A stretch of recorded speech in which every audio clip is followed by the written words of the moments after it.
박남예 권사입니다. 시편 92편입니다. 지존자여 시편궁과 비파와 수금으로 여호와께 감사하며 주의 이름을 찬양하고 아침마다 주의 인자하심을 알리며 밤마다 주의 성실하심을 베풀미 좋으니이다. 여호와여 주께서 행하신 일로 나를 기쁘게 하셨으니 주의 손이 행하신 일로 말미암아 내가 높이 외치리이다. 여호와여 주께서 행하신 일이 어찌 그리 크신지요. 주의 생각이 매우 깊으시니이다. 어리석은 자도 알지 못하며 무지한 자도 이를 깨닫지 못하나이다. 악인들은 풀같이 자라고 악을 행하는 자들은 다 흥황할지라도 영원히 멸망하리이다. 여호와여 주는 영원토록 지존하시나이다. 여호와여 주의 원수들은 패망하리이다. 정녕 주의 원수들은 패망하리니 죄악을 행하는 자들은 다 흩어지리이다. 그러나 주께서 내 뿔을 들소의 뿔같이 높이셨으며 내게 신선한 기름을 부으셨나이다. 내 원수들이 보응받는 것을 내 눈으로 보며 일어나 나를 치는 행악자들이 보응받는 것을 내 귀로 들었도다. 의인은 종려나무같이 번성하며 레바논의 백향목같이 성장하리로다. 이는 여호와의 집에 삼키셨으며 우리 하나님의 뜰 안에서 번성하리로다. 그는 늙어도 여전히 결실하며 진액이 풍족하고 빛이 청청하니 여호와의 정직하심과 나의 바위 되심과 그에게는 불의가 없음이 선포되리로다. 하늘에 계신 우리 아버지여, 이름이 거룩히 여김을 받으시오며 나라가 임하옵시며 뜻이 하늘에서 이룬 것 같이 땅에서도 이루어지이다. 오늘날 우리에게 일용할 양식을 주옵시고 우리가 우리에게 죄 지은 자를 사하여 준 것 같이 우리 죄를 사하여 주옵시고 우리를 시험에 들게 하지 마옵시고 다만 악에서 구하옵소서. 대개 나라와 권세와 영광이 아버지께 영원히 있사옵나이다. 아멘.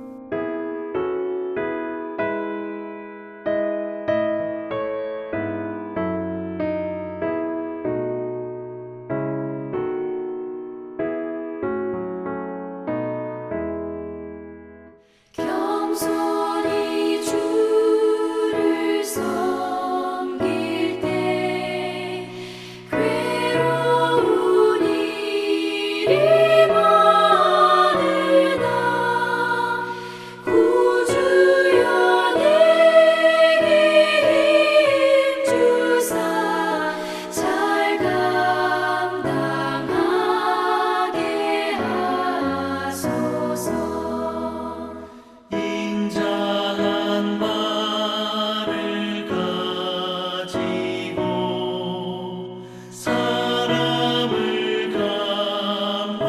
감화시키며 갈 길을 잃은 무리를 잘 인도하게 하소서.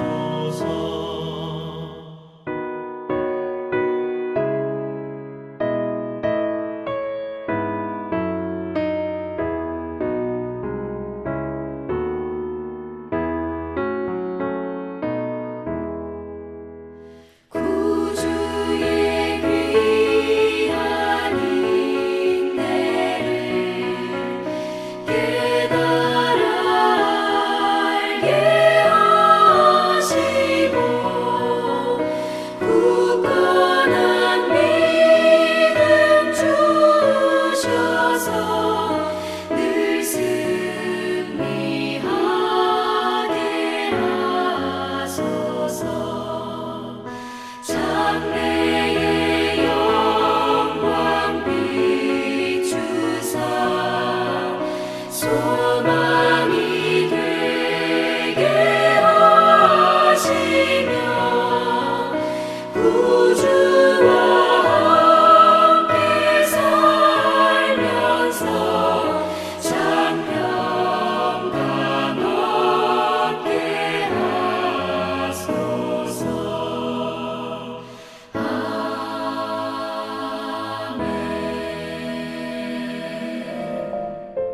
오늘 함께 나눈 하나님 말씀은 고린도전서 2장 16절 말씀입니다. 2장 16절 말씀 한 목소리로 읽겠습니다. 누가 주의 마음을 알아서 주를 가르치겠느냐? 그러나 우리가 그리스도의 마음을 가졌느니라. 아멘. 사람들이 생각하는 신앙 좋은 사람의 기준이 있습니다. 성경을 수백 번을 읽고 그래서 어떤 고민을 이야기하더라도 그 고민에 대해서 성경적인 답을 즉각적으로 해주실 수 있는 사람, 이런 분을 생각할 수 있고요. 또 교회의 여러 봉사의 자리를 다 맡아서 해내는 열심을 가진 분들일 수도 있습니다. 혹은 헌금을 많이 하는 분, 기도의 자리를 열심히 지키는 분, 놀라운 영적 체험과 신비한 경험을 가지고 계신 분, 이런 분들을 이야기할 수도 있겠죠. 사람들은 이런 분들을 보면 저 사람 참 신령하다, 믿음의 거장이다, 부러워하곤 합니다. 저는 우리 교회가 이렇게 신앙이 좋은 분들로 가득하면 좋겠습니다. 특별히 이 새벽 기도의 자리를 지키는 여러분들이 우리 교회의 믿음의 거장으로 든든히 세워지시기를 축복합니다. 그런데 여러분, 우리가 한 가지 무섭게 경계해야 할 역사적 사실이 있습니다. 약 2000년 전 방금 말씀드렸었던 이 완벽한 조건들에 딱 들어맞는 교회가 있는데 그곳이 바로 갈등, 분쟁으로 유명한 고린도 교회였다는 사실이에요. 1장 5절을 보시면은요. 2장 5절 보시면은요. 이는 너희가 그 안에서 모든 일, 곧 모든 언변과 모든 지식에 풍족했다라고 이야기합니다.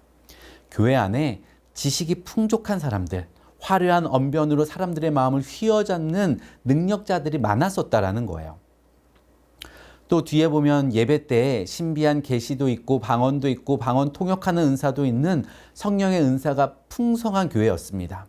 11장에 보면 성찬식에 대한 이야기가 나오는데요. 성찬식을 표현하면서 만찬이라는 단어를 사용합니다. 만찬. 이 단어는요, 연회, 그리고 축제라는 의미인데요. 그만큼 많은 음식을 공개하는 큰 손도 여럿 있었다라는 이야기인 거죠. 그런데 사도 바울은 이 화려한 사람들을 향하여서 충격적인 선언을 합니다. 여러분은 신령한 자가 아닙니다.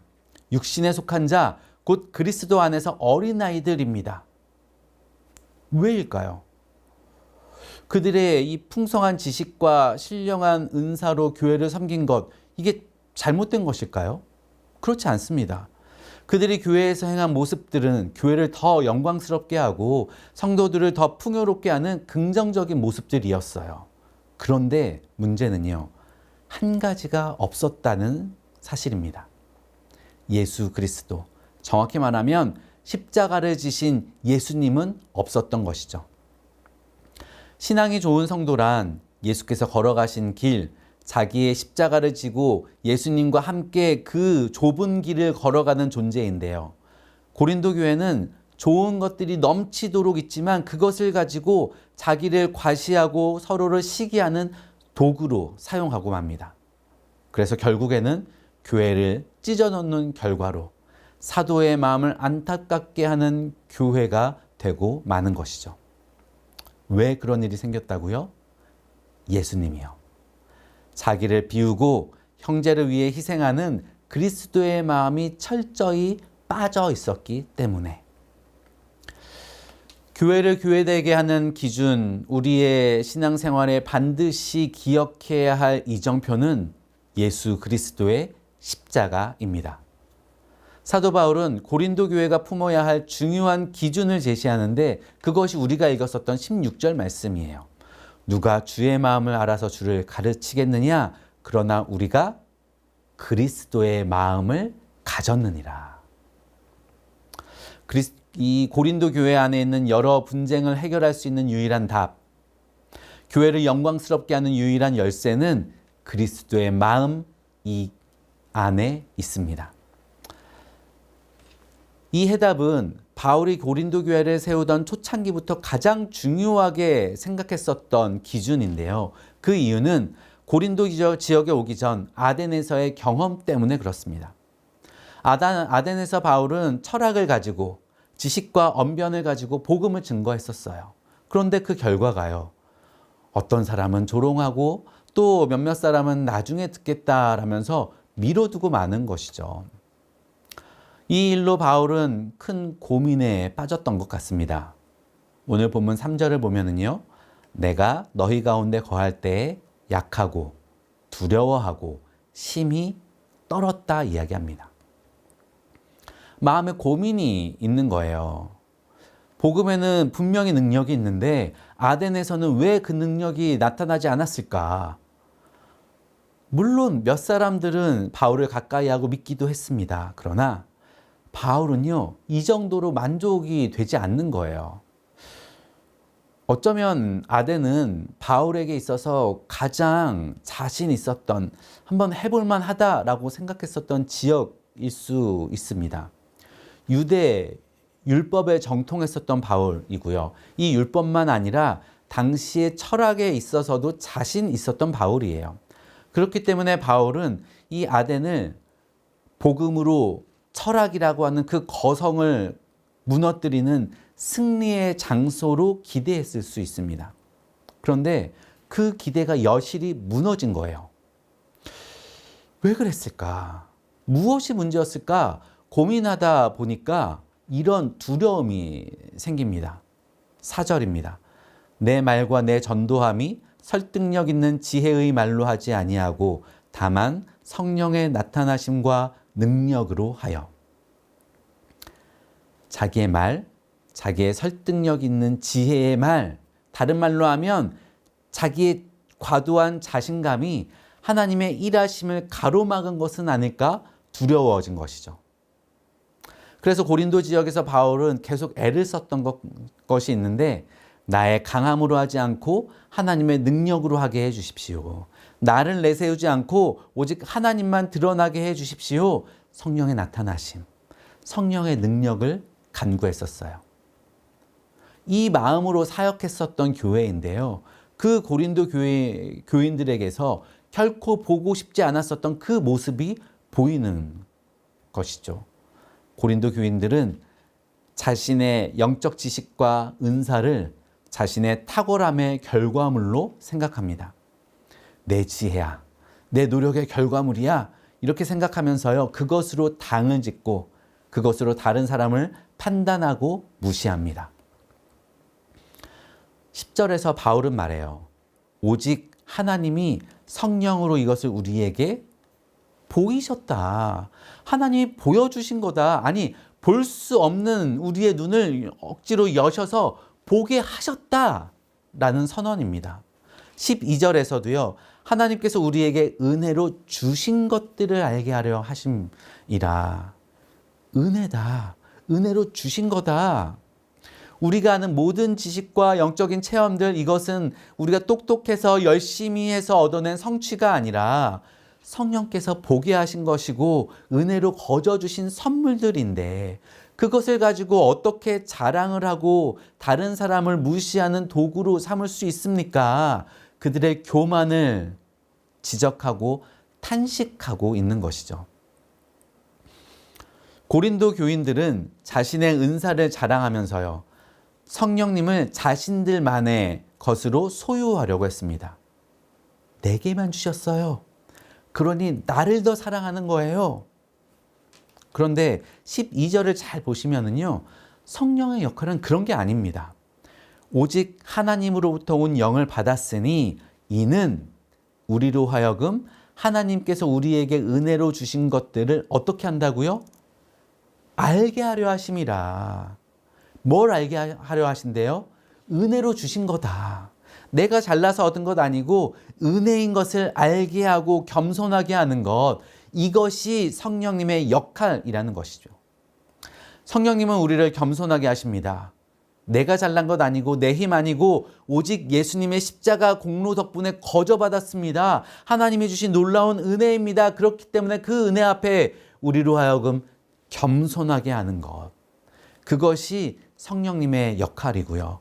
반대로 세상의 영을 받은 사람들, 그 사람들은 어떠한가? 세상의 영에 속한 사람들은 이 마음을 모릅니다. 결코 알 수 없습니다. 겸손은 성령님께 받지 않으면 절대 가질 수 없는 덕목이에요. 그래서 일반 가요에도 있더라고요. 겸손은 힘들어. 여러분, 겸손은 힘듭니다.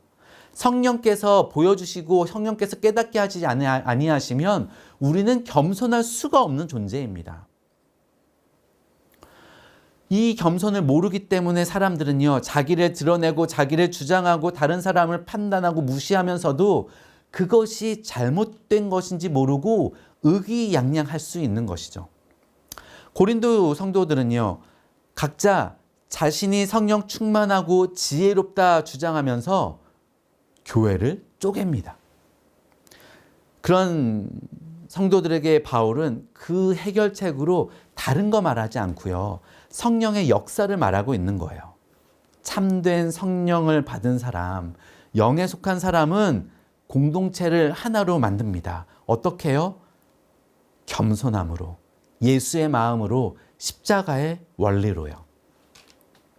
죄인을 위하여 그의 십자가를 내가 짊어지는 삶, 다른 사람을 위하여 내가 죽어지고 내가 참고 배려하고 심지어는 수모를 당하는 한이 있어도 하나님, 내 잔소리로 저 사람이 바뀌는 것 아닙니다. 내 지식과 언변으로 이 문제를 해결할 수 있는 것 아닙니다. 주님이 일하여 주십시오. 주님의 방식과 주님의 때를 기다리면서 성령의 나타나심, 성령의 능력에 그 문제를 맡기는 삶의 진정한 능력과 열매가 있습니다. 그리스도의 마음은 빌립보서 2장에서도 교회를 교회되게 하는, 성도를 성도답게 하는 중요한 주제로 강조되어지는데요. 너희 안에 이 마음을 품으라, 곧 그리스도 예수의 마음이니 근본 하나님의 본체시나 하나님과 동등됨을 취할 것으로 여기지 아니하시고 자기를 비워 사람들과 같이 되셨고 자기를 낮추시고 죽기까지 복종하셨으니 곧 십자가에 죽으심이라. 예수 그리스도의 겸손, 예수 그리스도의 낮아지심, 예수 그리스도의 희생, 이것이 인간의 모든 문제를 해결해 주셨습니다. 예수 그리스도의 그 낮아지심이 인간의 모든 아픔과 갈등과 분쟁과 깨어짐에 해답이 되어 주셨습니다. 그리고 하나님은 이 예수 그리스도를 지극히 높여 뛰어난, 모든 이름 위에 뛰어난 이름을 주십니다. 사랑하는 여러분, 우리에게 필요한 것은 화려한 은사나 지식이 아니라 그리스도의 마음입니다. 나의 열심, 나의 지식, 나의 직분이 교만이 되어서 성령의 일을 가로막아서는 안 되겠습니다. 성령께서 완악한 우리의 눈을 밝히셔서 나 같은 죄인을 위해 자기 자신을 내어주신 예수 그리스도를 보게 하시고 그 예수님 앞에 겸손하게 하시기를 바랍니다. 그래서 우리 모두가 그 겸손함으로 무장하여져서 교회를 세우고 가정을 세우는 예수님의 제자로 쓰임받게 되기를 주님의 이름으로 축복합니다. 기도하겠습니다. 사랑의 하나님, 말씀하시는 하나님, 우리로 하여금 보게 하여 주옵소서. 우리로 하여금 알게 하여 주옵소서. 나에게 아무런 능력이 없음을, 내가 얼마나 죄인인가를 알게 하시고 이 죄인을 위하여 자기의 모든 것을 내어주신 예수 그리스도의 크신 사랑 앞에 감격하여 우는 저희가 되게 하여 주옵소서. 그래서 그 주님 앞에 나는 아무것도 아닙니다 고백하며 낮아져서 예수님처럼 다른 일을 위하여 희생하고 배려하고 겸손하게 그를 돌보는 자리에 우리가 있게 하여 주시고, 주님 그 모습으로, 그 겸손함으로 우리의 가정을 살리게 하시고 우리의 일터를 살리게 하시고 우리의 교회를 더욱더 든든히 세우는 예수의 제자 되게 하여 주옵소서. 주님, 겸손함, 낮아짐, 희생, 우리에게서는 결코 나올 수 없는 이 덕목을 주님 이 아침 우리 모두에게 부어주시어서 내가 아닌 주의 능력으로 살게 하시고 주님의 그 겸손케 하심이 우리를 얼마나 높이시고 복되게 하시는가를 경험하는 이 하루 되게 하여 주옵소서. 그리고 그러한 겸손함으로 무장된 우리 교회 되게 하여 주옵소서. 은혜를 간구하며 예수님의 이름으로 기도합니다. 아멘.